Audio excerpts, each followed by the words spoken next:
Sharon Tate was 8 months pregnant, glowing, and just hours away from death in her last photo. That night, no one at El Coyote noticed anything strange, not the waitress who served her last meal, her friends who laughed with her, or the strangers who might have taken a picture. They couldn't know that Charles Manson's followers were already watching.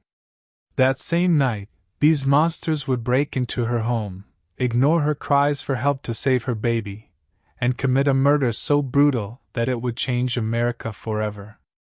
Sharon Tate grew up in constant motion. Her father, Colonel Paul Tate, worked in Army intelligence, so the family was always moving. By the time she was 16, she had already lived in 6 cities across the US and Europe. That kind of life made it difficult to make lasting friendships. Being military kids meant that Sharon and her sister Deborah had each other. Sharon was shy and didn't have much confidence, but she relied on her family and learned to deal with the unstable world around her. Her school moved from Pasadena to Washington to Texas and finally to Italy, where she graduated from Vicenza American High School in 1961. But even with all the changes, one thing stayed the same: people noticed how beautiful she was. Even when she was a baby, strangers would stop and admire her. At just 6 months old, she won her first pageant, Miss Tiny Tot of Dallas. This wasn't a fluke. Her grandmother had secretly sent in a photo, and it was the start of something. By the time she was 16, Sharon had already won 5 more pageants in 1 year, becoming Miss Richland, Miss 3 Cities High, Miss Ottawa, Miss Frontier Days, and Miss Water Follies. Still, the family had no plans to push her into show business. That came later and almost by accident. When her father was stationed in Verona, Italy in 1960, Sharon's life began to shift. She enrolled in Vicenza American High School and something clicked. She picked up Italian fast and became a standout at school. She joined the student council, the library club, became a cheerleader, acted in a school play, and even played basketball. Her classmates adored her. That year she was named both homecoming queen and senior prom queen. She was everywhere and good at everything. While in Italy she got her first taste of acting. She worked as an extra on local film sets, and it didn't go unnoticed. During that time she met American actor Richard Beymer. He encouraged her to take acting seriously, and gave her something even more valuable: his agent's contact in Hollywood. That connection changed everything. After graduating in 1961, Sharon returned to the U.S. with a clear goal. She wasn't hitchhiking her way to fame. She moved to Los Angeles with a plan. She started out as an extra just like she did in Italy, and little by little she found her place. In 1963, Sharon Tate got a part on the Beverly Hillbillies, but not in the way that most up-and-coming actresses would. She played a bank secretary named Janet Togo in 15 episodes between 1963 and 1965, but not many people recognized her. That was Martin Ranshoff's plan. He made her wear a black wig to hide her real look. This wasn't just about the character. It was a way for him to keep Sharon's identity a secret until he thought she was ready for the spotlight. The show didn't credit her, and didn't intend for her to stand out. In a Playboy interview years later, Sharon explained that Martin didn't want the audience to really see her yet. She was still learning the ropes quietly. Sharon Ransohoff noticed her at an audition for Petticoat Junction in 1963, when she was only 20 years old. Instead of casting her in the show, he did something very unusual. He signed her to a 7-year contract and promised over $100,000 to help her develop her talent. She took acting lessons, speech training, singing lessons, dancing lessons, and even physical fitness classes. Despite her previous selection for the lead role in Petticoat Junction, he informed the casting director that she wasn't yet ready. He overruled the casting director and turned her down. It wasn't rejection. It was part of a plan to help her reach her goals. She wouldn't have any big roles too soon, just enough screen time to make enough money to support herself. Sharon watched commercials. In 1961, she got her first big job, but it didn't go well. It was an ad for cigarettes, and she passed out during the shoot. That was the end of cigarettes for her, but that didn't stop her. She moved on to print work and product ads, and soon she was modeling for Chevrolet. When Don't Make Waves came out in 1967, she became the face of copper-toned suntan lotion. During these years, she was concerned about being perceived as just another blonde bombshell, but the commercial work provided financial stability and allowed her to concentrate on her acting career. Ranshoff limited her roles, so she needed another way to make money besides modeling. Sharon's official TV debut came in 1963 on Mr. Ed, where she played a nameless girl. After that, she got small parts like a telephone operator on another show. Little by little, she gained confidence. Her time on the Beverly Hillbillies gave her the most attention, but she also got a guest spot on The Man from Yaneli in 1965 as a therapist. That role gave her more room to act and show something other than comedy, even though she was photographed wearing the petticoat. Cast injunction: she never actually appeared in the show. That upset her because she wanted more than just walk-on parts. She wanted to be an actress. By the early 1960s, Sharon Tate was finding her place in Hollywood. She was young, beautiful, and quickly becoming a member of the social elite in the business. Around this time, she started dating Phipe. For a French actor known for his charm and good looks on the surface, their relationship looked like a fairy tale, two rising stars, but behind closed doors it was anything but. What started as a glamorous romance soon turned violent. The two fought constantly, not just shouting matches, real physical fights. Things reached a terrifying point in 1964. After one brutal argument, Tate ended up in the hospital. Her injuries were serious enough to need medical attention. Friends were scared for her, and yet, in the middle of all this, she and 4K got engaged. That made it even harder for her to walk away, but the hospital visit changed everything. It forced her to confront what she was living through. That was the moment she chose to leave for good. Not long after, her life took a different turn. That same year, she met Jay Sebring. He wasn't just a hairstylist, he was the hairstylist in Hollywood, a former Navy man who had reinvented himself completely. He charged $50 a cut when most barbers made do with two. His clients were icons: Frank Sinatra, Don McQueen, Steve Marlin, Marco Tate. And Sebring hit it off right away, and their relationship lasted 3 years. It was close, intense, and very different from what she'd been through before. When Sebring proposed, Tate said no. She still had goals to achieve, and she wasn't ready to give up acting just yet. Sebring seemed to understand, as he bought a house in Benedict Canyon that used to belong to Paul Byrne, Jean Harlow's husband. Maybe he thought she'd change her mind, but she didn't. But they stayed close, and their emotional bond never really broke. Meanwhile, Eye of the Devil, a British horror movie set in rural France and full of dark rituals and occult themes, was her turning point. Tate played Odile de Caire, a witch whose presence is both haunting and hypnotic. Her character was mysterious and cold, and she was in complete control of her scenes. One scene with David Nan that caused a lot of controversy was so unsettling that it was used a lot in marketing. People were uncomfortable and noticed that the film was hard to finish. The director changed and the script was rewritten many times, but the production still had high hopes. They brought in Alex Sanders, who called himself the King of the Witches, to help with the rituals and keep them real. The film was shot in black and white by Irwin Hillier, who had worked with both Fritz Lang and Alfred Hitchcock. The film leaned into its atmosphere. Tate's performance wasn't loud or overly dramatic, it was quiet and eerie. Reviewers in America weren't sure what to make of it. One called her chillingly beautiful but expressionless. European critics saw more. They noted the way the camera responded to her. They saw presence, they saw potential. Casting her alongside names like David and Deborah Kerr and Donald Pleasance showed the studio believed in her. David Hemmings was also in the film just before his breakout.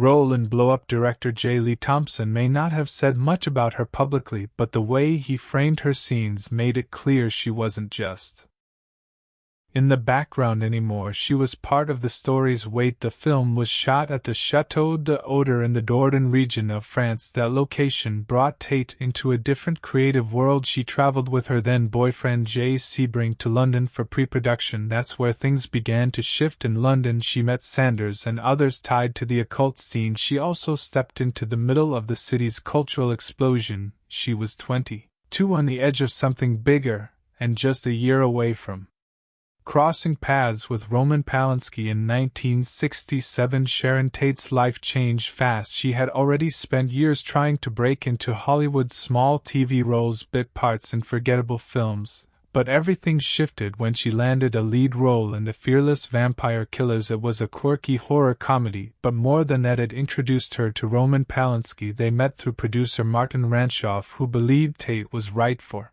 the role. Polanski wasn't convinced at first. He barely spoke to her when they first met. On their second meeting he jumped out in a Frankenstein mask just to scare her, but once filming began things started to shift. Tate played Sarah Chagall, the innkeeper's daughter. She had red hair, freckles, and an innocent face, but she wasn't just eye candy. Her role evolved through the film. She went from a sweet girl in a bathtub to a vampire bearing her fangs in the final scene. Even when the script kept her in the background, Tate's screen presence held the camera off camera. Her connection with Polanski grew. It started awkward but turned intense. She told Barbara Parkins during the Valley of the Dolls shoot that she had fallen in love with him. That same year she appeared in Don't Make Waves. It was light and playful, and she played a surfer girl named Malibu. The role fit her perfectly. Golden hair, tan skin, easy charm. Before that she had only done TV shows like Mr. Ed and the Beverly Hillbillies, but this felt different. This was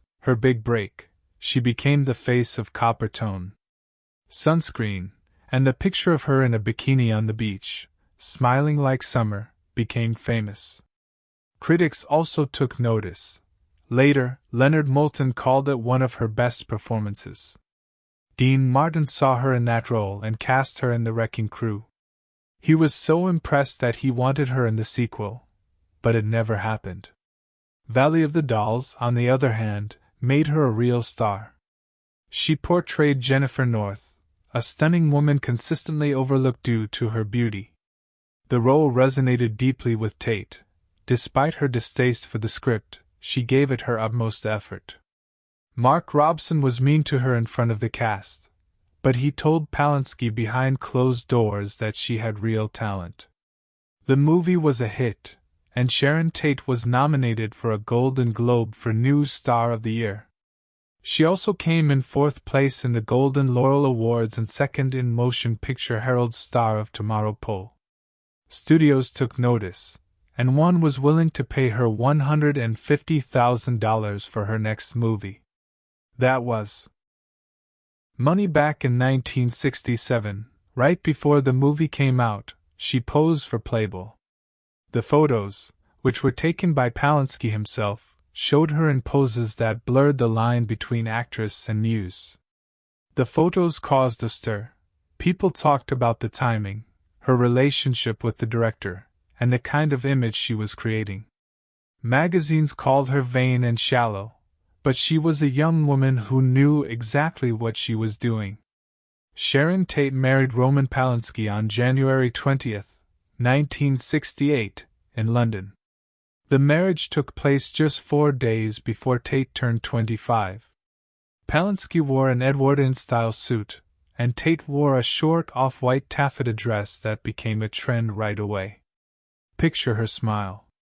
The bold outfit, the dramatic contrasts between their looks spread across newspapers and fashion magazines around the world. Photographer Peter Evans called them the Douglas Fairbanks and Mary Pigford of their time, cool, nomadic, and slightly scandalous. After the wedding they moved into a quiet mews house near Eaton Square in Belgravia. It was an elegant corner of London tucked away from the press but close to Europe's rising cultural elite. The two became regulars on the European social circuit. They were young, rich, and creatively ambitious, but their chemistry wasn't always effortless. Their first date had been silent. On their second, Palansky scared her in a Frankenstein mask. It was a strange beginning that never quite settled into balance. Behind the glamour was a controlling dynamic. Roman directed Sharon's life with precision. He decided how she dressed, how she looked, how she acted in public. He wanted her with no makeup, natural, quiet, mysterious to those closest to her, like actress Joanna Pettit. It was obvious Sharon was always deferring to him in front of others. She rarely spoke. When she did, Palansky sometimes mocked her. He called her names. He dismissed her ideas. The more confident she became in her career, the more he chipped away at it. In private, he didn't want a traditional wife. He wanted someone wild and modern, someone who fit his shifting image of rebellion, but he also wanted control. That control extended into darker places. According to those close to the couple, Palansky pressured Sharon into fulfilling fantasies she didn't agree with. He brought other women home. He insisted on filming their encounters. Friends say Sharon confided in them. She didn't want to be part of it. She felt uncomfortable, sometimes humiliated, but she also loved him. That tension kept her trapped in a relationship that blurred the lines between desire and coercion. When she became pregnant in 1968, things only worsened, not just emotionally but physically. Friends recalled how he refused to sleep with her during her pregnancy and even pressured her to get an abortion. She told her friend Shahak Hatami, "I'm expecting his child." He said he doesn't want to father a child, but she stood her ground. "You can't do anything. It's my child. I'm going to keep it." When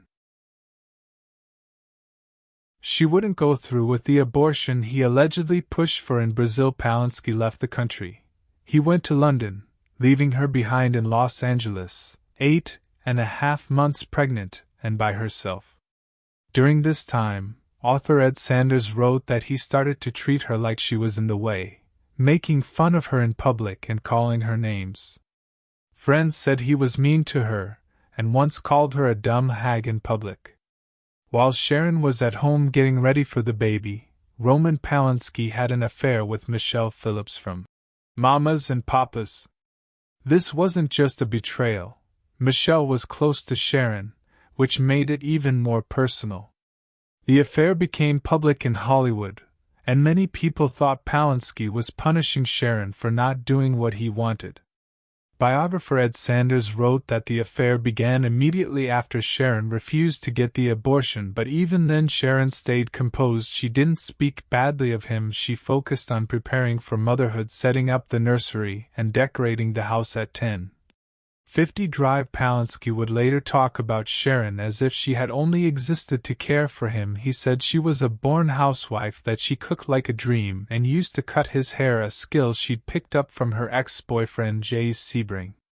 He added that she always packed his bags for trips and knew exactly what to put in, but behind these memories was a different reality. According to her friend Joanna Pettit, Palansky controlled nearly everything in her life. He told her what to wear, what makeup to use, and what he didn't like. He preferred her with nothing on her face. In public, he would criticize her appearance, and even her acting, chipping away at her confidence in subtle and not so subtle ways. In early 1969, they moved into a quiet 3,200-foot French country-style home at 1050 in Benedict Canyon. The house had been built in 1942 by architect Robert Bird for French actress Michelle Morgan. It sat on a private 3.3-acre plot with a view over Beverly Hills and had a guest house, a pool, stone fireplaces, and flowering trees everywhere. Actress Candice Bergen, who lived there before, called it cartoon-like perfection, like something out of a fairy tale. In early 1969, Sharon Tate was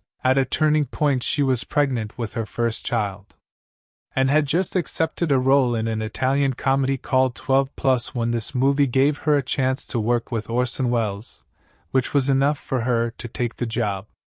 She had been getting noticed for her comedic roles, and this was her chance to do more, so she flew to Europe to shoot the movie, even though she was starting a new part of her life with Roman Polanski.